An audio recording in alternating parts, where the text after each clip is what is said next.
Hello students, welcome back to your science class. So student, in the previous class in this chapter, that is the fundamental unit of life, cell, we were discussing about the different cell organelle. We have already studied about the Golgi apparatus or Golgi body. What is a Golgi body? Golgi body is actually a cell organelle which help in packaging, which help in assembling and transporting of the substance to the target place. So it used to collect all the things which is received from the endoplasmic reticulum as well as by ribosomes, and then it will be dispatched to the different places wherever it is needed. Second thing and very important thing, that since it used to produce vesicles, so basically the trans phase of the Golgi help in the formation of a lysosomes. So this is the second rule. We know that the Golgi is having two phases, trans phase and cis phase, and trans phase is responsible for the formation of the vesicle, that is lysosome. Then the third one is, not only this, it is also plays a very important role in the secretion, and finally it helps in the formation of the complex sugar. So the simple sugar present in it will combine or will get converted into the complex sugar. This is the function of the Golgi body or Golgi apparatus. Next thing that we have studied is about lysosome. So lysosome, we are already knowing that lysosome is basically produced, it is basically formed by Golgi apparatus.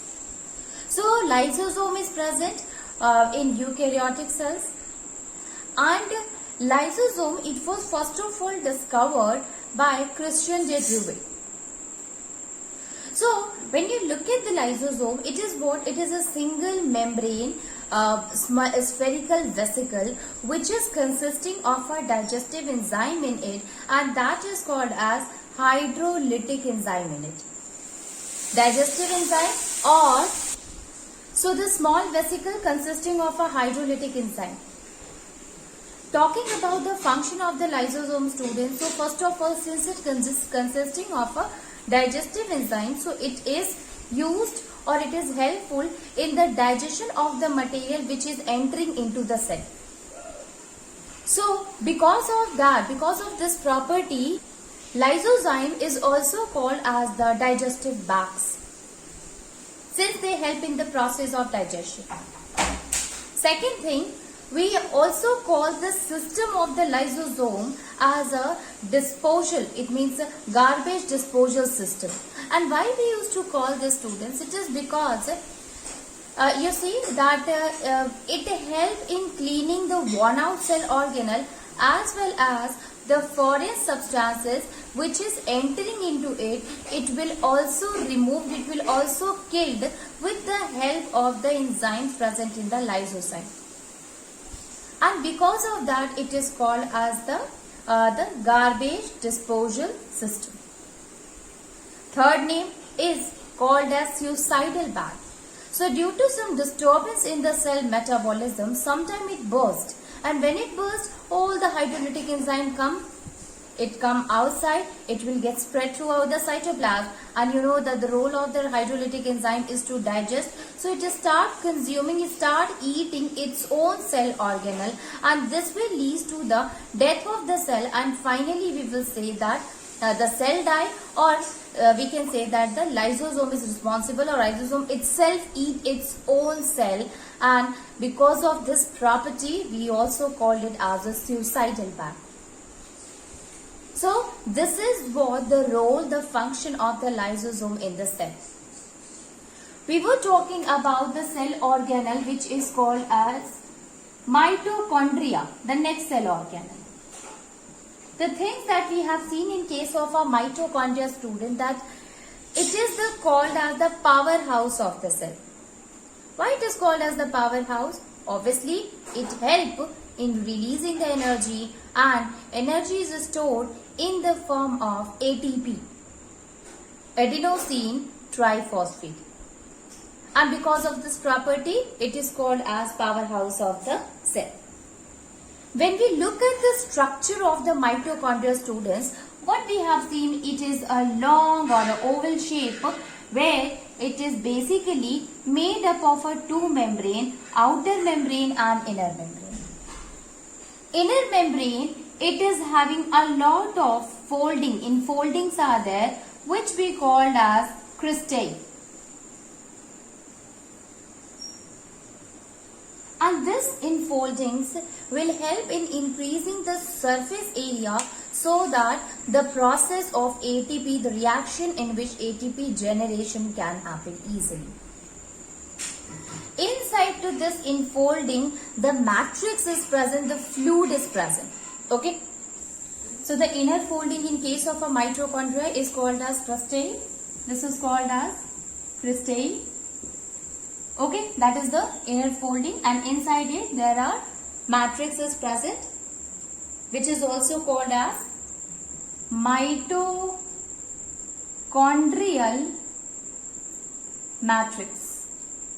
That is also called as mitochondrial matrix present in it. If we write the other point in case of the mitochondria, so we have seen that the mitochondria is having its own ribosome as well as its own DNA. It means it is having its own genetic material. So we can write this point, student.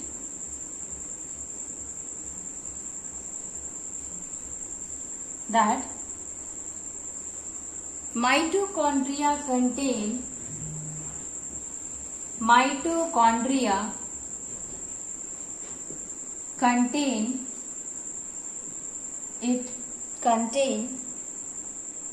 its own DNA,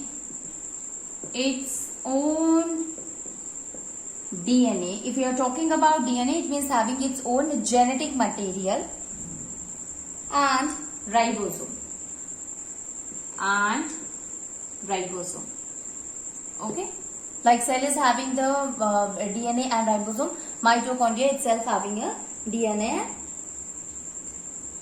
So what is the reason is, it is because of some of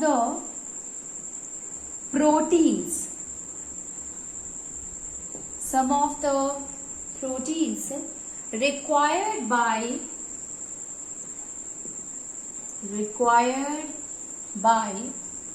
mitochondrion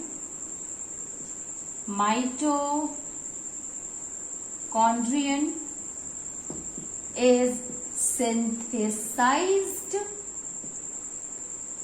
It is synthesized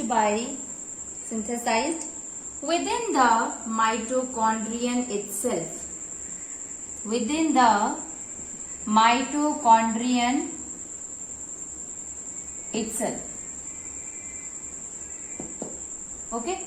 So mitochondria, it is having its own genetic material, it is having its own ribosome, and reason behind it, that since it used to synthesize, it need the protein which is necessary for the synthesis of the mitochondria, and for its self synthesis it need that particular genetic material. So that's why it is having the DNA as well as the ribosome with it.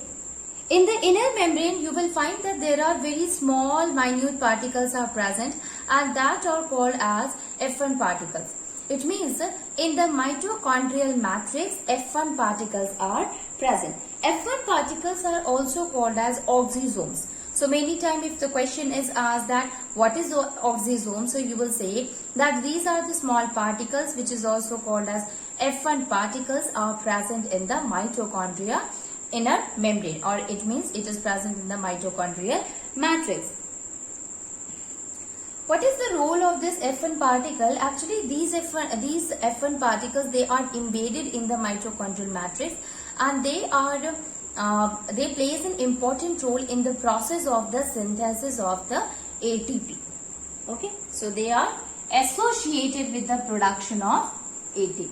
Let us write about the F1 particle present in the mitochondria.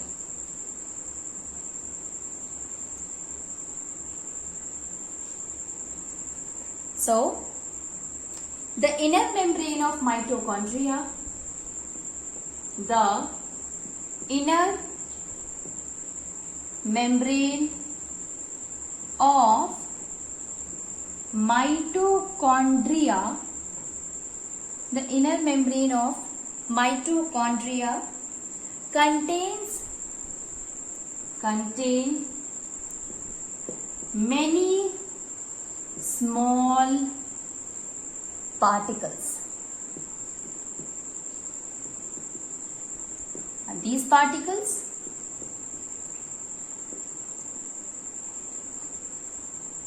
are called F1 particles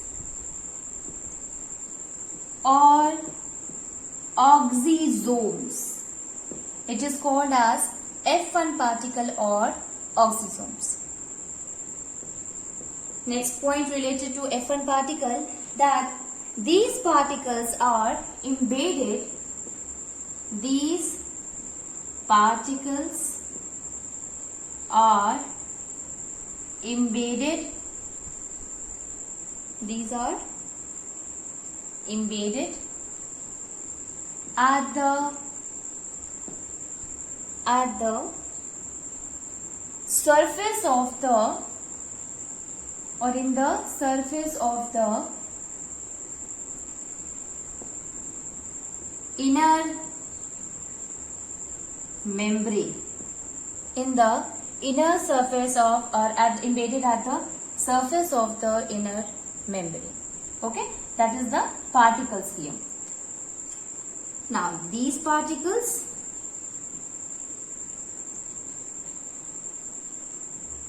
are associated,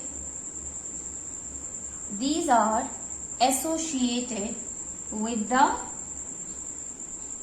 production of ATP, production of ATP.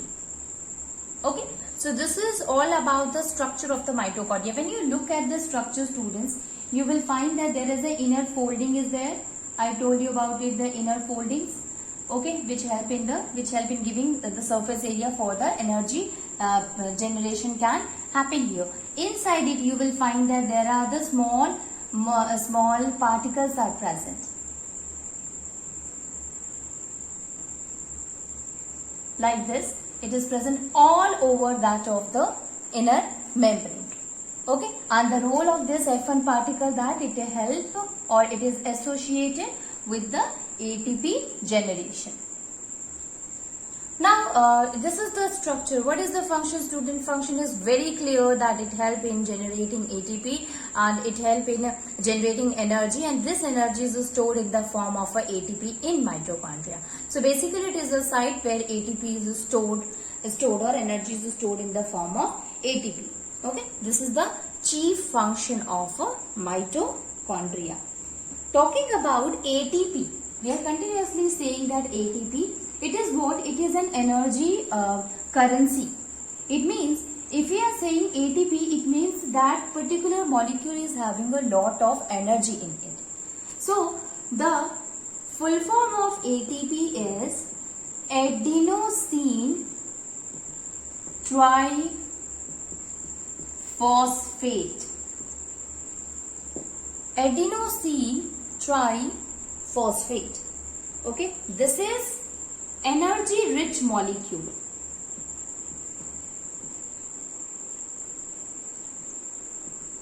Energy rich molecule, and also known as energy currency of the cell, called as energy currency of the cell.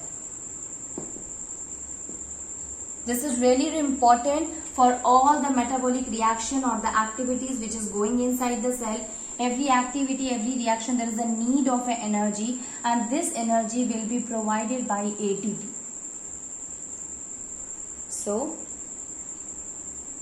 all the type of a biochemical, it helps in providing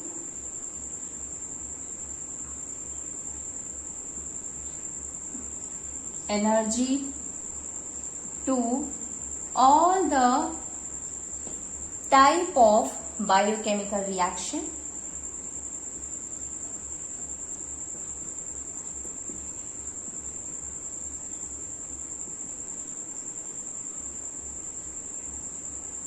All the type of biochemical reaction and mechanical action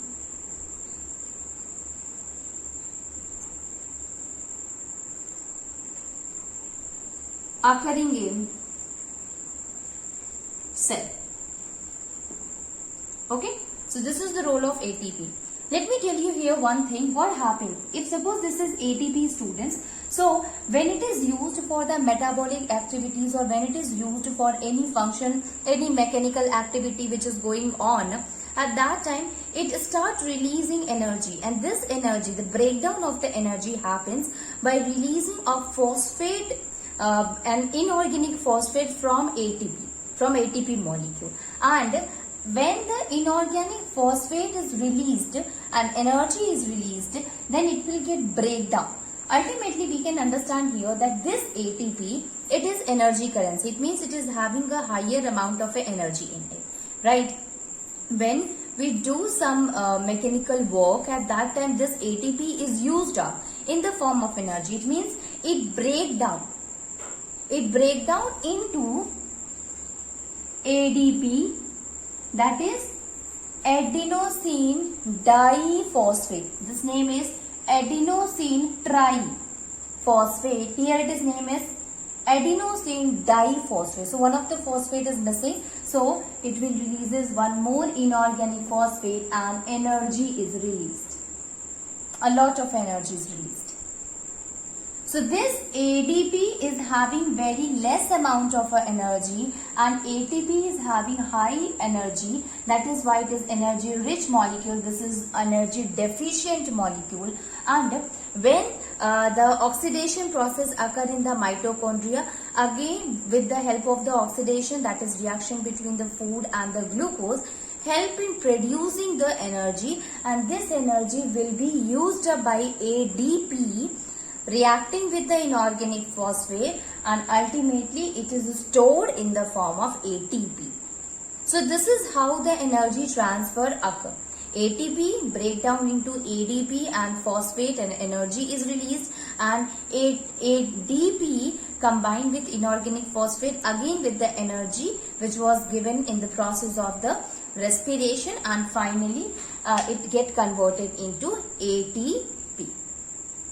This is how the whole process of the ATP and ADP occur. So this is about that of mitochondria, student.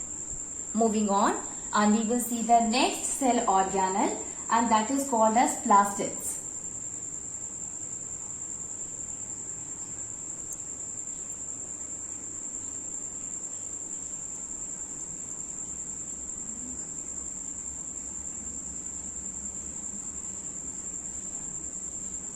Plastids.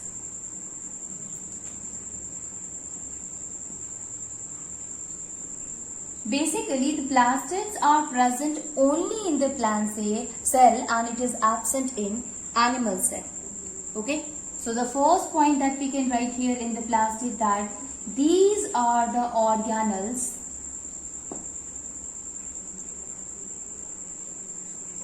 present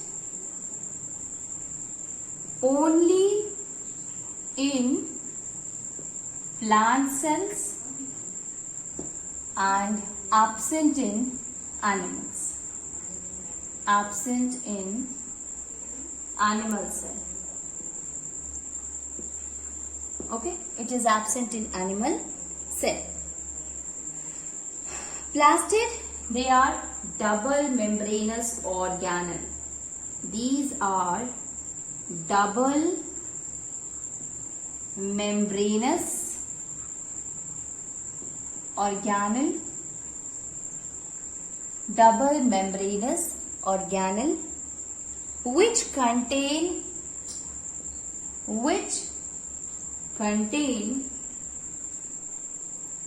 their own DNA, contain their own DNA and 70 S type of ribosome. 70 S type of ribosome. Now see here students, this is also a kind of a cell organelle which is having its own DNA and ribosome. As we have seen this, the same thing happened in case of a mitochondria. There, that is also a kind of a cell organelle which is having its own genetic material, which is having its own DNA and ribosome. Plastid is also another cell organelle which is having its own DNA and a ribosome is there. The type of a ribosome here is 70S. So it consisting of a 70S type of a ribosome. Now, based on the kind of a function that it performs, as well as its structure and the pigments which is present in it, we had classified plastids also 3 types, that is chloroplast, chromoplast and leucoplast. Okay. So, based on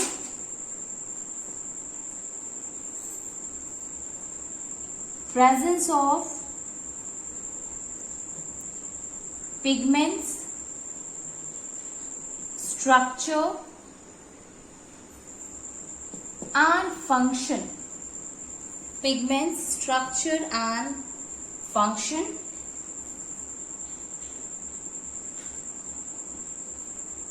Plastids are classified into 3. What are these? Into 3, that is chloro, chromo and leuco.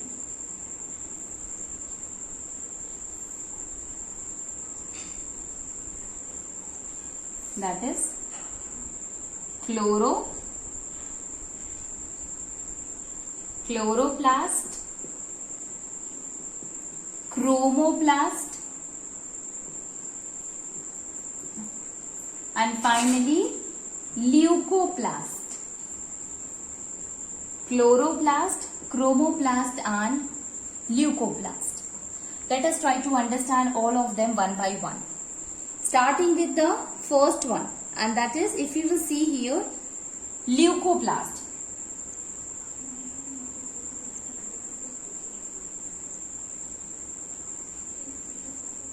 We will start with the leucoplast and try to understand that what kind of a function is performed by leucoplast.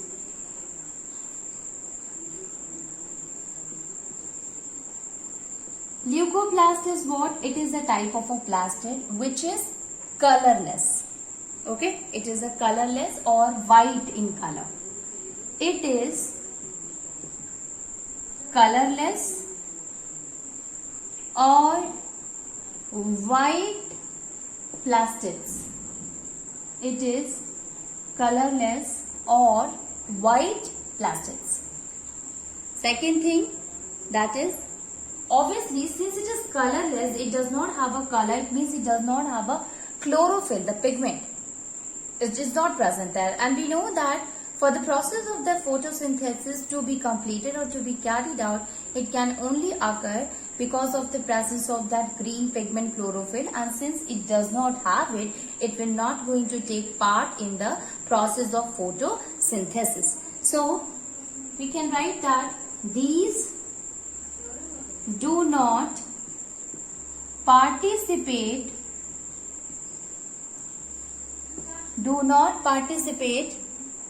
in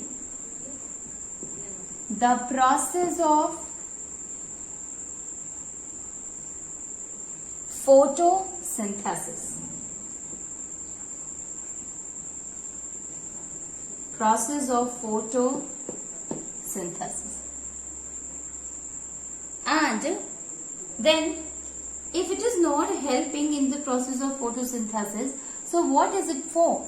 Basically, it helps in the storage of fats, lipids. So we can say here that they serve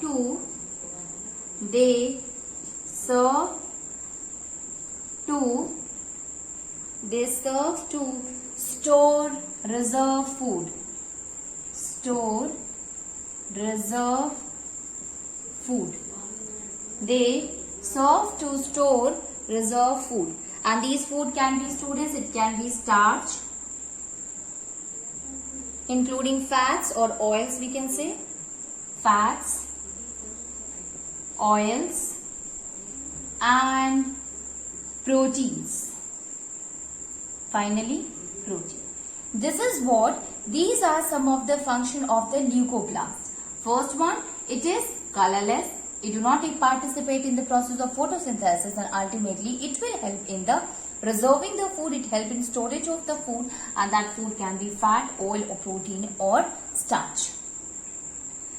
Next one is chromoplast. Second type of a plastid, that is chromoplast.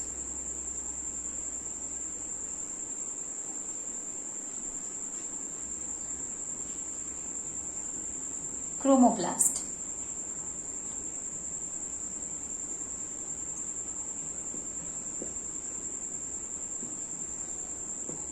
These are colored pigments. And since these are colored pigment, different color pigment, that's why they are responsible for giving the different colors to the plant.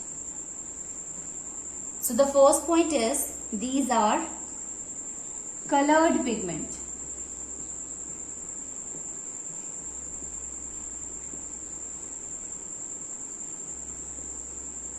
Colored pigments. Okay, and colored, we can say here it is colored plastid because of the presence of various colors. Colored plastids due to the presence of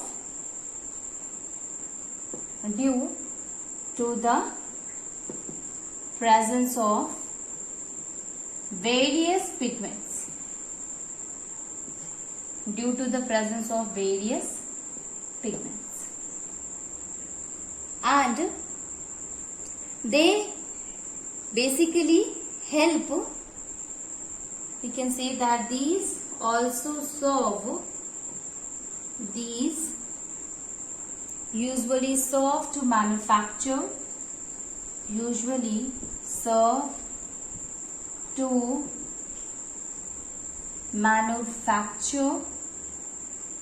serve to manufacture food by photosynthesis. Manufacture food by photosynthesis. Photosynthesis. Beside photosynthesis, it will also help in giving characteristic color to fruits and leaves. You have, okay, leaves are green in color, but there are a lot of ornamental leaves are there which is not green in color, but other colors are also there. So there chromoplast is present instead of a chloroplast. So beside photosynthesis, chromoplast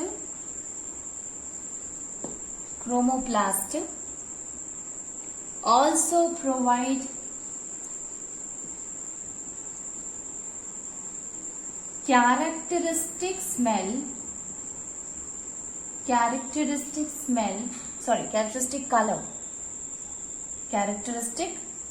color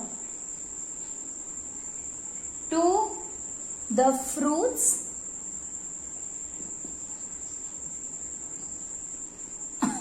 and leaves. To the fruits and leaves. So that will help in providing the different color. So besides showing the process of the photosynthesis, the chloroplast is helpful in giving the characteristic color to the fruits and leaves. So what are the things that we have seen in case of a chromoplastic? Actually the name here chromo. This term came from chroma, and meaning of chroma is color, and that is why we used to say that it is what? It is a colored plastids. Okay? Okay, and this is responsible for giving different color to leaves as well as to fruits. Okay.